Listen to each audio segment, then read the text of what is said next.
Tapissier décorateur depuis 1953, Jean-Paul Philippot et son fils Alexandre perpétuent des techniques avec une maîtrise qui séduit les meilleurs décorateurs de la planète et qui nous ont émerveillés. Rencontre.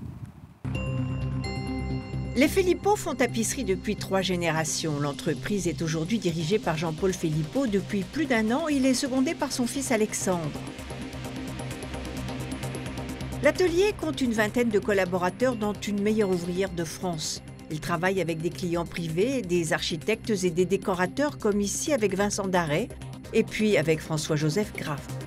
Entreprise du patrimoine vivant depuis 2006. Donc c'est toute une philosophie qui est attachée à l'entreprise, entre la réalisation et l'organisation.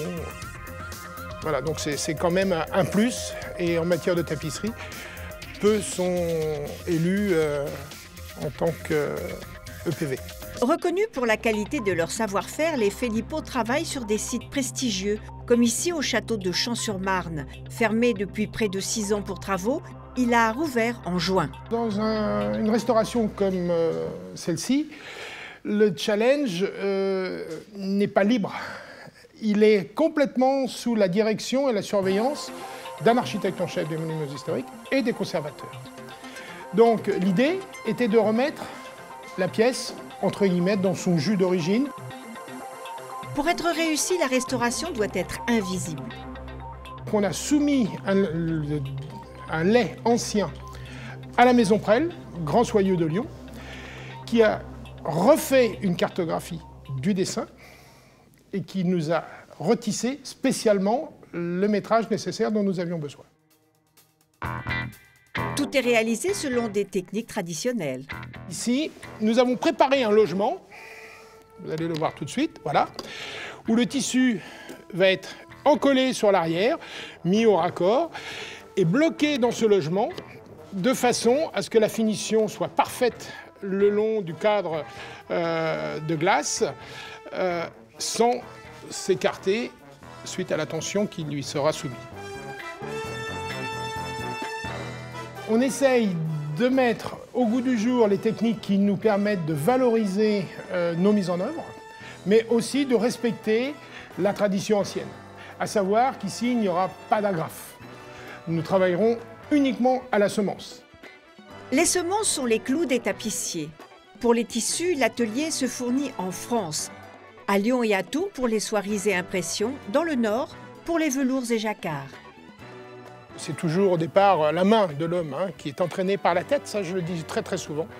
Avec des outils, on va dire, classiques, en ce qui concerne ici l'atelier de couture, aiguilles, ciseaux, mètres, si vous voulez. Voilà. Il y a encore beaucoup de travaux où les machines ne sont pas prêtes à remplacer, pour ce type de travail, la main de nos tapissières couturières ou de nos tapissiers garnisseurs. La main et la tête. L'atelier restaure des tapisseries, crée des textiles et garnit des sièges.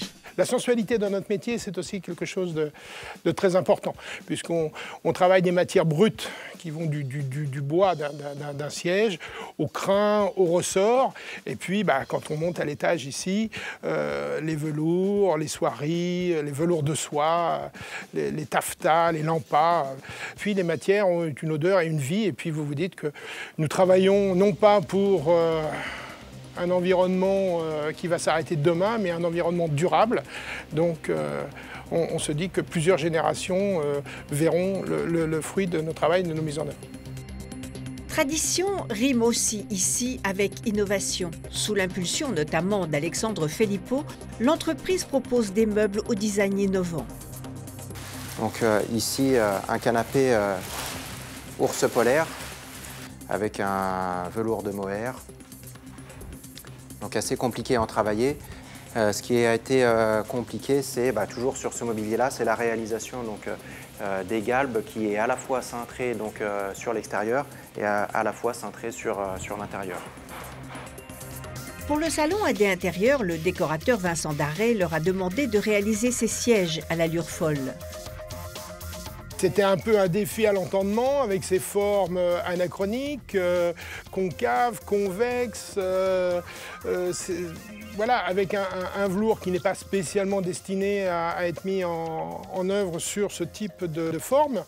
Et puis, si vous voulez, de relever un challenge et quand même un petit sel dans la vie de tous les jours qui vous sort de Louis XV, du Louis XVI. Voilà, donc si vous voulez, le contemporain nous attire et nous emmène vers justement des recherches un petit peu plus subtiles. Cela passe notamment par un travail sur les textiles chauffants et les fibres optiques.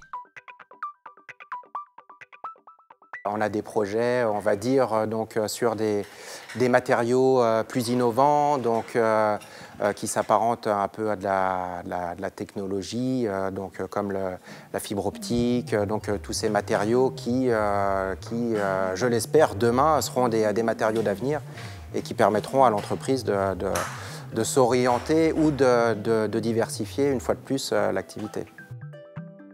Mais leur principale richesse reste leur savoir-faire zéro défaut.